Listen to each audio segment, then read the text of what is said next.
caught someone sneaking into our house with a roll of toilet paper. Now, this house was not a house that everybody lived in full time. This was a house where the kids had moved out. So basically, kids weren't living there, and my dad had gotten a new job. So he also was not living there. So the house was unoccupied a lot of the time, and someone was using it while nobody was there. And we first noticed something was weird when the key to the house went missing. And we used to keep a key to the house underneath the mat, and that was gone. So that was kind of weird, but we wrote that off as like, I just lost the key because I'm an idiot. Then we would get into the house with a garage door opener. And then that went missing too. And I know I didn't lose that because I had been blamed for losing the key. And I was like, I did not also lose that. I don't know where it is. So like we checked all the cars. We could never find it. And in retrospect, this person obviously took those two things and that's how they were getting to the house. But we didn't put that together because the other thing that was happening is that the house was fine. They weren't stealing stuff. They weren't taking anything. So things looked weird in the house though. Like for instance, a chair I had in my room angled in this direction because I was sitting there watching the birds or something, that chair was moved. Or I had bought my mom this vase and she said, please put it in the study so I remember to take it when I leave the house. And she's like, why did you put it in the kitchen? And I was like, I didn't put it in the kitchen. I know I put it in the study.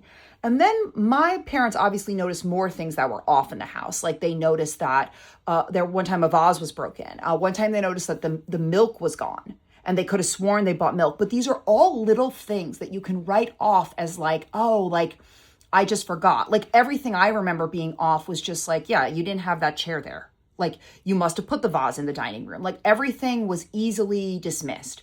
But then when the family came together, like during a holiday, and we all came together and talked about everything we had noticed, we were like, oh, this is weird. My parents had already started to notice it because they were there so often. So what my mom did is in the bathroom downstairs, she took on the rolled toilet paper, the last square, she folded into like a shape, but not a triangle. She folded into a shape that only she could replicate, some really like funky shape that she knew exactly what it was.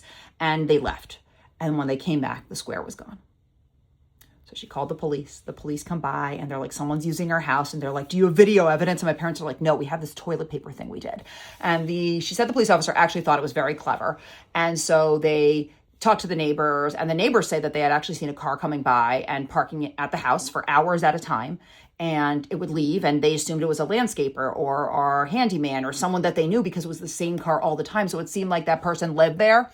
And so, they never identified who the person was, but about 5 months later, a package came to the house, and it did not come on the mail. It was on the front stoop, and it had the key, the garage door opener, and a note that said, I'm really sorry that I used your house. I just needed a break for my family. That's what it said. That's all it said.